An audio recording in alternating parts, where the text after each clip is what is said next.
Hi everyone, I thought that I would make a quick catch-up video today, maybe something really short and quick, no editing or minimal editing, because I have been making videos and just not having time to edit. January just went out like a shot. I've been very busy. I just closed on a awesome musical called Chasing Grace last Sunday, or the Sunday that just passed, and I am opening a new play, not a new play, but opening a play on Saturday at Savage Wonder called The Big Funk. It's every Saturday in April. If you're in New York City and want to come, it's cute. It's got a little live music, a little food, a little drink included in your ticket, and then you get to see a staged reading. Really excited about all of that. It's been like a whirlwind. Chasing Grace was incredible. I was an understudy, but I got to go on twice, which was fun. But it was just cool. I felt like I was being paid to observe a masterclass. It was really interesting, and I learned a lot. I consider myself a retired dancer who's an actor, I would say, but and can sing and not really an actual singer. So I learned a lot about singing, about the voice, and it was a very eye-opening experience. There was a lot of interesting things that happened, but I won't get into that right now. But the cast was incredible, and the writer, director, shout out Elizabeth Addison. We're really amazing. So I had a really great experience. And then today is Thursday, and I am on set for Law and Order. I got another little recurring pop-on role on Law and Order today, so I'm super excited about that. And my call time, I'm super early. My call time is 12:50. It's not even 12:30 yet. I just want to make sure I was on time. And I thought, you know what? I can make a quick video and just catch up and chat about what I've been doing and what I've been thinking about and how things have been going. I have two videos on deck, a video about how my 2025 looked and just talking about the stats. I have some big news to share. I got a new agent, which has been interesting and really exciting. And yeah, and then I had my 5-year acting anniversary happened in fall of 2025. And so I did a recap about some of my wins over the past 5 years, my acting career in 2020 versus now. And so I have just got to get around to editing. I feel so embarrassed. It's April and I'm just getting around to editing.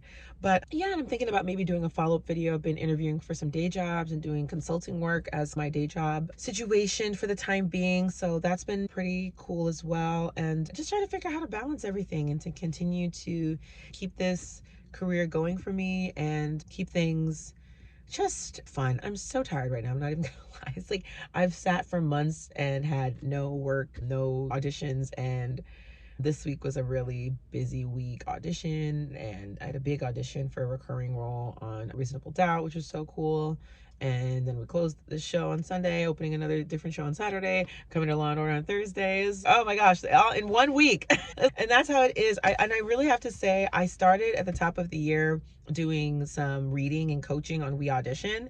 And I really think I was in a little bit of a rut, and I had already applied to a lot of funding to produce this short film that I wrote, and I had a reading for it. And so I was feeling really driven by that and super excited about getting that out. And you know what? I didn't get any of the grants that I applied to. So I really wanted to shoot this short film in January, because typically the spring, this exact time of year, can be a little slow for me. I do usually come on Law and Order a couple of times this time of year, but it can be a little slow. So I was like, you know what? I'm gonna start January off right. I'm gonna put my own self in a film and produce my own thing. And I already found a friend of mine to be a director who's really talented, and I'm so excited about that. But I didn't get any funding. And I was like, I really want to try to get some funding for this so I can pay people properly for their time. And that being said, I was like, what else can I do to just generate some income and stay engaged and keep up with actors and acting and everything? And so I decided I would start being a reader and a coach on WeAudition. And it was just really interesting to read with actors from all over the planet. I read with people in the Middle East, in the UK, of course. Yeah, just in Canada, of course, all across the United States, from LA. I was so impressed too how the Southeast actors, okay, they are getting auditions. They are like South Carolina, Florida, all that area. Y'all are Atlanta, ton of Atlanta people. But yeah, I was like, wow. And so I just felt like that energy of helping people with auditions, even though I wasn't getting auditions because I was having an issue with my agent. My agent was unfortunately disenfranchised by SAG, which was really disappointing because I loved this agent. Oh, my lips look so dry. Oh no. I'm just on here talking and talking. All excited, not seeing that my lips are so dry. Yeah, and everything. And I hadn't gotten my new agent yet. My manager helped me get my new agent, which is great. and everything. And so I was just kind of, I don't know what I'm gonna do. You know, my manager's working and trying their best, but it's kind of like they don't have anything to manage because I'm not getting enough auditions as it is. And so I say all that to say, I just decided I wasn't gonna be, I was like, I'm not gonna be depressive about this and down in the dumps and sad.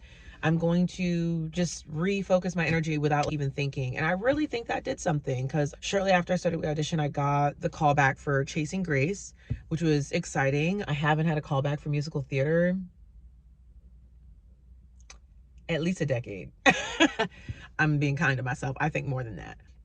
So I was kind of going for straight plays or dance kind of separate. And then as of late, it's been mostly TV and film is my bag. It's my favorite thing to do is TV, film, commercials.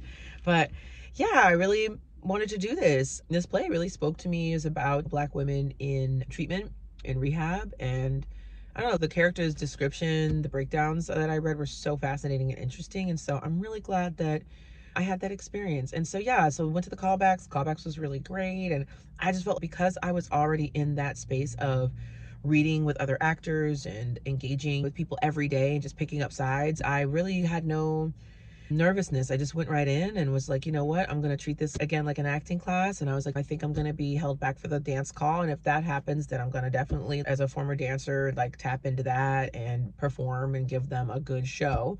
And if I felt really good and energized when I left from it. So I don't know. I think there was something really important about doing that and being in service to others in a way, and being kind of selfless and not thinking about where are my auditions or when will I be a series regular. It's okay, yes, but thinking about that all the time is drawing that kind of negative energy into me, and it's pulling energy away from you too, just kind of like draining. It's very draining to always be wondering about your auditions and why am I not auditioning and when can I get an, when do I get on set, I want to get on set, I want a booking, I want a booking.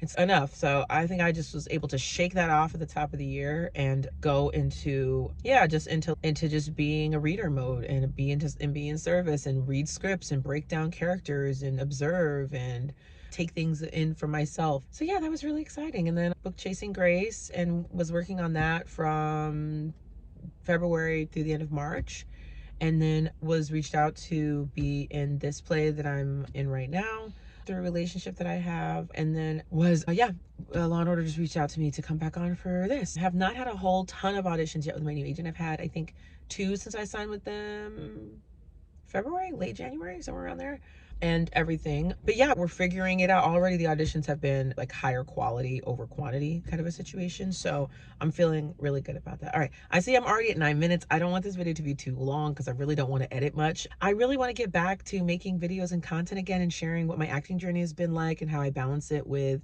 my arts advocacy work and with day job and just life. And please bear with me. Thank you all for everybody who watched this video, who has stayed and who subscribed. Make sure you please download my Actors Toolkit. It's at www.heywmj.com/the NYC Actors Guide. It has everything in there, a vision board for your cell phone, has a Trello board to help you track your auditions, and it has my free ebook, How to Jumpstart Your Acting Career on a Budget for $0. So yes, here's to a new quarter, to spring, and here's to reconnecting with everybody here on the NYC Actors Guide. Thank you all so much for watching. Have a splendid day and a wonderful Easter holiday that's coming up. All right, take care, everybody. Bye. Oh, keep thriving, keep striving, and I'll see you in the next one, actors. Bye.